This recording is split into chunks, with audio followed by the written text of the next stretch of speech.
Seems to me that we've heard the word Watergate being bandied around more in the last 6 months, whether it's the DNC hack or Trump indeed talking about it when it came to alleged tapping of Trump Tower.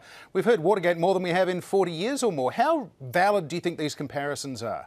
Well, there are some echoes. I don't think we're at Watergate 2.0 yet, but there are some similarities given the Russian situation, which was a hack at the DNC, the Democratic National Committee, which is where Watergate started, at the Watergate offices of the Democratic headquarters. So it kind of goes from there. And there certainly is some signs that the Trump White House is not exactly explaining what happened. Clearly, for the Nixon White House, a lot of the concern leading up to and after Watergate was about leaks from the White House. And the Trump White House seems to have been beset by that particular problem quite early on. They're very different. They're very different in the fact, first of all, Watergate was pretty well into the Nixon presidency. It was during the at the end of the first term and the beginning of the second.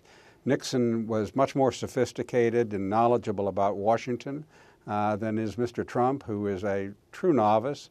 As you know from conversations with your prime minister, that he seemed to botch pretty nicely.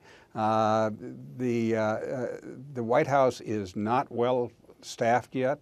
It has this huge cloud over it as a result of the FBI investigation. So they're sort of starting in a scandal where Nixon was scandal-free for a long time in his presidency, although it ended in scandal. But there are some similarities in the personalities of the men as well. Both of them had very strong feelings about leaks, and they're being confronted with more than their fair share. I actually expected that. I tweeted it long in advance because I could see it coming.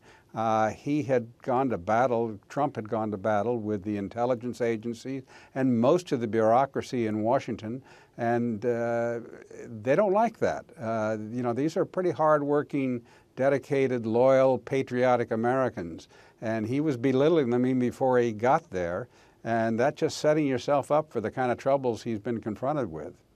Do you sense that this is a White House that is still just in its sort of fumbling early stages, or is there yet the kind of siege mentality that that sort of set in the latter period of the Nixon White House? Well, I think they feel the bunker mentality very early in this presidency because they've waltzed in and tried to distract attention and not been able to do it.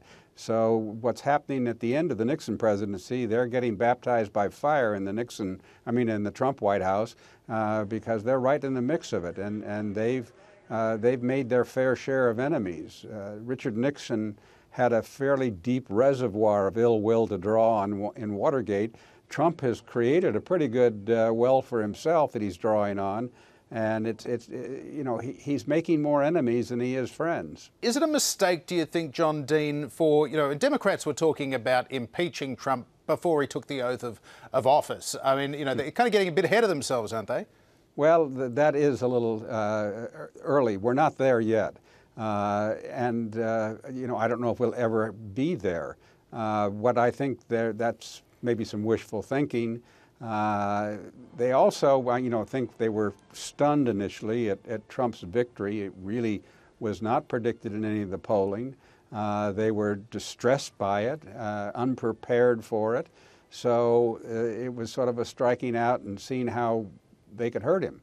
You know, I must say they have slowly gotten their act together and have developed a pretty good resistance movement that is only getting more sophisticated, more funding, and they're causing Mr. Trump some problems. The resistance is not only to try to remove him from office, but to try to resist his hard right programs that he's trying to implement. My advice to Mr. Trump would be, given the fact that the FBI director announced that they're under investigation, would be to lawyer up with experienced criminal defense lawyers. That was one of the weaknesses at the Nixon White House. Nobody had any experience with the criminal law, and that's how we got in some of the problems we got into.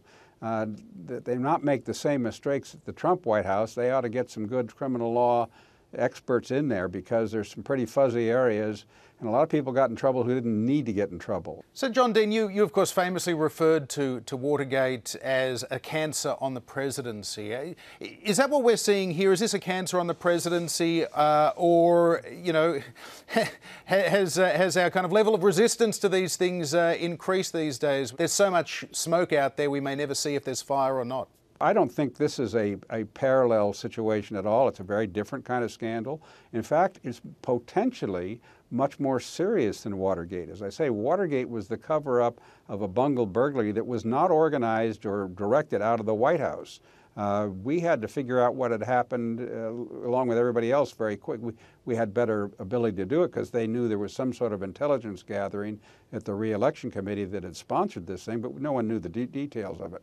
Anyway, the Trump people, however, the potential links and collaboration with Russia is a much different situation. This raises grave national security issues, and you know, I don't know if I'm ready to call it treason yet, but this is getting awfully close to the definition under our Constitution of that high crime.